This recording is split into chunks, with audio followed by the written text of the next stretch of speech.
বিসমিল্লাহির রহমানির রহিম।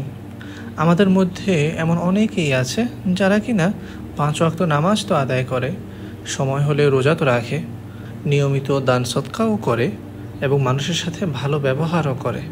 কিন্তু দেখা যায় যে টিভি দেখার অভ্যাস আছে, গান শোনার অভ্যাস আছে, সিনেমা দেখার, নাটক সিনেমা এগুলো দেখার অভ্যাস আছে। তো এটার মূল যে কারণ সেটা হলো যে আমরা আমাদের নফসকে কন্ট্রোল করার পিছনে, নফসকে দমানোর পিছনে মেহনত করি না। একটা হলো যে দায় সারার জন্যই নামাজটা কোনোরকম আদায় করা, আরেকটা হলো যে না, আল্লাহ সুবহানাহু ওয়া তাআলাকে রাজি খুশি করার জন্য খুশু খুজুর সাথে নামাজ আদায় করা।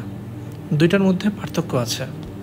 তো আমরা যে বিষয়গুলোর উপর নিয়মিত প্র্যাকটিস করার চেষ্টা করি, যে বিষয়গুলো সম্পর্কে আমরা শিখেছি, আমাদেরকে শেখানো হয়েছে, সেটা হলো আমরা যদি আমাদের চলাফেরার মধ্যে, আমাদের অভ্যাসের মধ্যে 4টি বিষয়ের উপর কন্ট্রোল আনতে পারি, তাহলে নফসকে কন্ট্রোল করা অনেক সহজ হয়ে যাবে। তখন দেখা যাবে যে নফসের বিরুদ্ধে কাজ করা আমাদের জন্য অনেক সহজ। যে টিভি দেখতে মন চাইলেও কিন্তু আমি দেখলাম না, নতুন কোনো টিভি শো কিংবা মুভি সিরিজ আসছে, সেগুলো আমি দেখলাম না, টিভিতে কোনো খেলা দেখানো হবে, সেই সব খেলা দেখে আমি সময় নষ্ট করলাম না। তো এই বিষয়গুলো তখন সহজ হবে, নফসকে কাবু করা তখন অনেক সহজ হয়ে যাবে। আর এটা প্র্যাকটিসে আনার জন্য প্রথম এটা অনেক টর্চার মনে হবে এবং শুনলেও মনে হবে যে এটা কোনো কথা, এটা কীভাবে সম্ভব। যাই হোক, 1 নম্বরে হলো বেশি কথা না বলা, যতটুকু প্রয়োজন ততটুকুই কথা বলা। বেশি কথা বলার দ্বারা নফস প্রশ্রয় পেয়ে যায়। রাসূলুল্লাহ সাল্লাল্লাহু আলাইহি ওয়াসাল্লাম কি বলেছেন? মান সামাতা নাজা, যে চুপ থাকে সে নাজাত পায়। এই জন্য প্রয়োজন ছাড়া অহেতুক কথাবার্তা না বলা। 2 নম্বরে হলো অতিমাত্রায় হাসাহাসি না করা। এমনিতেও রাসূলুল্লাহ সাল্লাল্লাহু আলাইহি ওয়াসাল্লাম মুচকি হাসি দিতেন, তিনি আওয়াজ করে অট্র হাসি দিতেন না। কোরআনে কারীমে মুমিনদের ব্যাপারে যে যতগুলো সিফত বর্ণনা করা হয়, এর মধ্যে একটি হলো যে তারা বেশি পরিমাণে কান্নাকাটি করে এবং অতি অল্প পরিমাণে হাসাহাসি করে।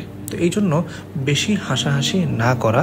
বেশি হাসাহাসি করলে শয়তান, নফস আপনার উপর কন্ট্রোল নিয়ে ফেলার একটা সম্ভাবনা থাকে।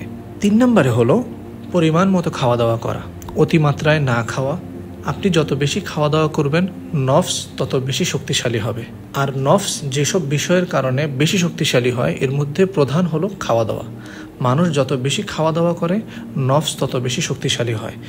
আপনি যদি বেশি পরিমাণে খাওয়া দাওয়া করেন, পেট ভরে যদি খাওয়া দাওয়া করেন, তাহলে দেখবেন ইবাদতের মধ্যে একটা সুস্তি ভাব চলে আসবে, একটা অলসতা ভাব চলে আসবে।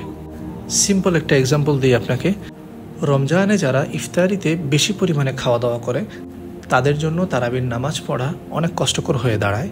অনেক সময় এরা তারাবির নামাজ পড়তে চায় না। রাসূলুল্লাহ সাল্লাল্লাহু আলাইহি ওয়াসাল্লাম বলেন, মুমিনের জন্য কয়েক লোকমা খাবারই যথেষ্ট, যার দ্বারা সে কোমর সোজা করে দাঁড়াতে পারে। এর থেকেও যদি বেশি খেতে হয়, তাহলে 3 ভাগের 1 ভাগ খাওয়া দাওয়া করা, 1 ভাগ পানি খাওয়া এবং 1 ভাগ খালি রাখা। তো খাওয়ার ভিতরে কন্ট্রোল আনা। 4 নম্বরে হলো অতিমাত্রায় না ঘুমানো।